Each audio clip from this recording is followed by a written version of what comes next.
I'm not going to mess about with this episode. John Carpenter's The Thing is my favourite film, and I'm here to tell you why. Simple, no nonsense, straight to the point. Just like the film. By 1982, John Carpenter was rapidly gaining renown as a director. He'd already laid the blueprints for the slasher genre with Halloween, and he'd achieved commercial success with the follow-ups The Fog and Escape from New York. Prior to these, Carpenter had also made the indie thriller Assault on Precinct 13, heavily influenced by Howard Hawks' Rio Grande. It would be from another Howard Hawks film that he'd take inspiration for his next project, the 1951 creature feature The Thing from Another World. Even more so than the 50s film, Carpenter would also draw on the same source material, Joseph W. Campbell's novella, Who Goes There? Now, Howard Hawks' film omitted a huge element of the original novella, and that was the creature terrorizing the Antarctic outpost, having shape-shifting abilities that allowed it to hide amongst the crew. Carpenter and screenwriter Bill Lawrence were keen to use this element to recreate the novel's sense of tension and paranoia, and with the aid of up-and-coming effects artist Rob Bottin, they'd go on to create some of the most nightmarish imagery in the history of sci-fi cinema. The Thing takes place on US Antarctic Research Outpost 31 in the winter of 1982. The crew are holed up for the winter when a dog runs into their camp, pursued by a helicopter from the nearby Norwegian research station. The Norwegians are determined to kill the dog, but the language barrier leads to a fatal showdown. It soon becomes clear that the Norwegian camp was devastated by a creature they dug out of 100,000-year-old ice. Hey, Sweden! Not Swedish, Mac, the Norwegian. A creature that can absorb and imitate any living thing, a creature that may already be hiding amongst the crew. Paranoia and distrust reaches dangerous peaks as they struggle to establish who is human and who is the Thing. You guys gonna listen to Gary? You gonna let him give the orders? I mean, he could be one of those things! Now, The Thing is often remembered for its incredible visual effects and creature design, but that's nothing without the rock-solid script and performances that anchor it. I mean, yeah, it is a story about a vicious alien creature, but more than that, it's a film about a group of men in a lethal situation and the ways that situation breaks down the trust between them. It's about how people reveal their true face under pressure, and sometimes that true face just happens to be a giant alien mouth flower.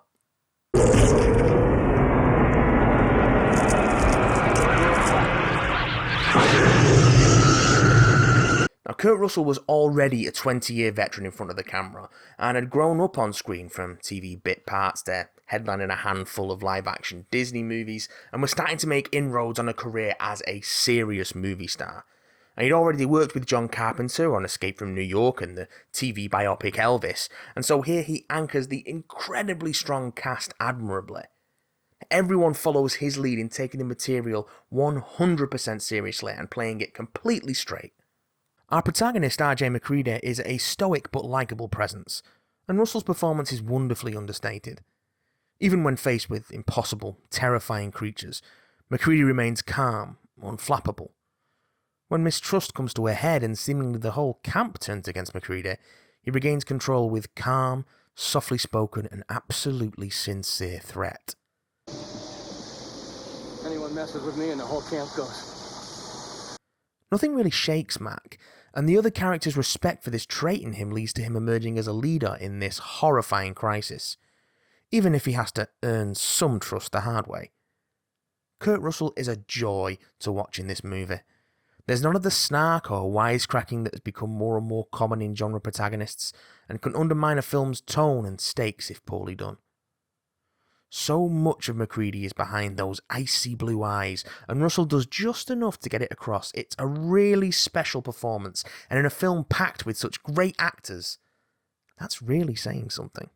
There's a scene early in the movie which really exemplifies how well the cast gets across character with so little dialogue, and it's a favourite moment of mine. After returning from the Norwegian camp, Mac and Doc Copper unveil the charred remains they found, the iconic split face thing. The camera slowly moves across the science team as they take in the steaming corpse, which is a real showcase for the effects work of Rob Bottin and his team, but more on that later, and allows us to see so much in their reactions. Fuchs's disbelief, Blair's disgust, Bennings' horror, and Norris's disturbed, quiet fascination. Gary is visibly shaken, and Mac quietly takes in their reactions. And then we see the dog in the doorway, watching silently. Now, in fact, all of the performances in this movie are stronger for their subtlety and physicality rather than their overt dialogue. The script is lean and to the point. Bill Lancaster avoids loading down any one character with an abundance of exposition and allows the nature of the titular thing to emerge mostly through the characters discussing and theorizing and bickering. Because it's different than us, see? Because it's from outer space. What do you want from me? Ask him. The uncertainty that this helps create feeds into the paranoia, and it's threaded through the film. The action's carefully staged to ensure that you spend a long time wondering if anybody is who they seem, and even on rewatching, there's a lot to wonder about. When you know who's been taken over, the next question is when and how. And the script is well constructed enough to allow for a number of possibilities without leaving holes to undermine its structure. Of course, all this talk of subtlety in the performances doesn't mean there isn't room for some performance fireworks. I mean, I love the way Richard Masur gives Clark a gentleness that demonstrates how much more comfortable he is with animals than people. But I also love the acting pyrotechnics that Wilford Brimley unleashes when Blair snaps at the realization of the thing's nature and rampages through the radio room. You don't understand. That thing wanted to be on. There's room for both in this movie. Enough space is given to the performances that there's room for real dynamic range. Another great example of this is the blood testing scenes, which allow for the subtlety of Window's Kubrick stare as his blood is tested, as well as, at the other end of the scale, the histrionics of Gary's plea for freedom delivered with aplomb by the brilliant Donald Moffat. I know you gentlemen have been through a lot, and when you find the time, I'd rather not spend the rest of this winter tied to this fucking couch! John Carpenter's direction and instinct for pacing really makes these highs and lows combine into a tense roller coaster ride. And there's no fear of keeping the expensive and impressive visual effects hidden in the shadows if it adds to that tension. There's no vanity in the production here. Everything serves the story. From Dean Cundy's moody cinematography to Ennio Morricone's haunting score.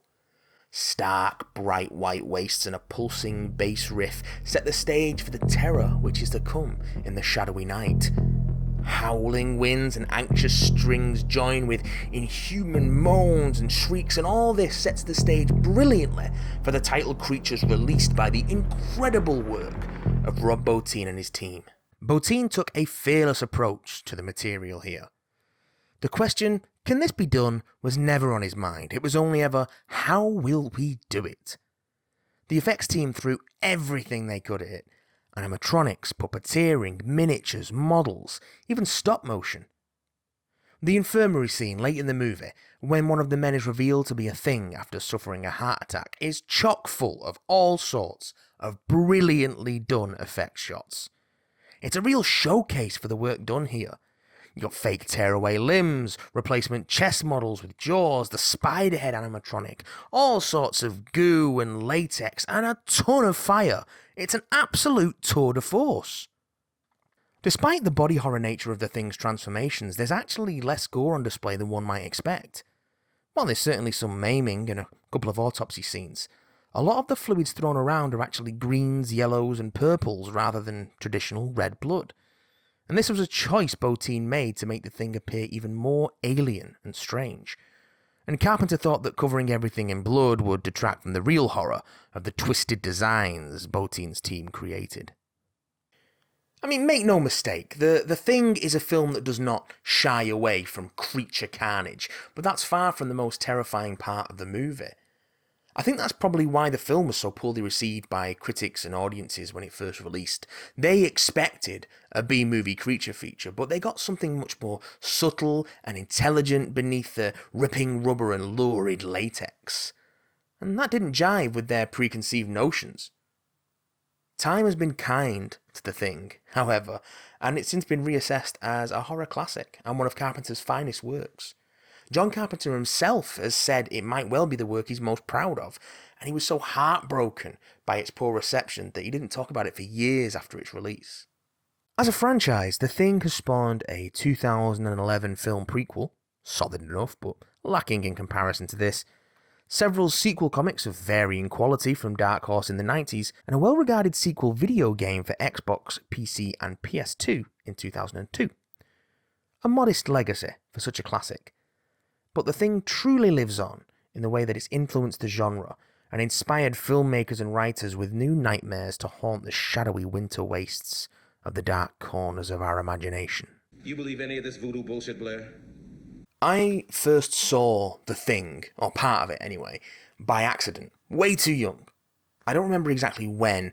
I was on a caravan holiday with my parents and I'd snuck out of bed. The Thing was on TV and I was clandestinely watching it for a couple of minutes until the infamous dog kennel scene. And well, that sent me straight back to bed, and the image of, well, that thing was seared onto my brain. I would be fascinated and horrified by the film for years until I'd finally see it in full as a teenager and fall completely in love with it.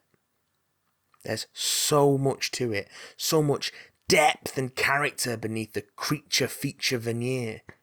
It's a masterclass in building paranoia and tension, and it oozes atmosphere.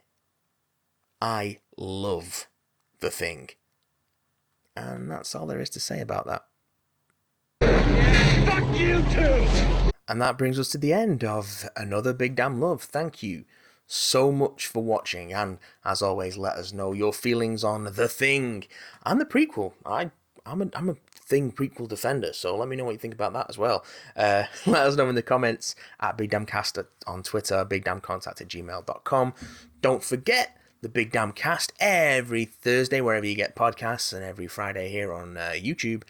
And if you can support the show and you're in a position to do so, please head on over to patreon.com/BigDamnCast, and that's where things like this are made possible. And yeah, thanks for watching. Bye. You gotta be fucking kidding.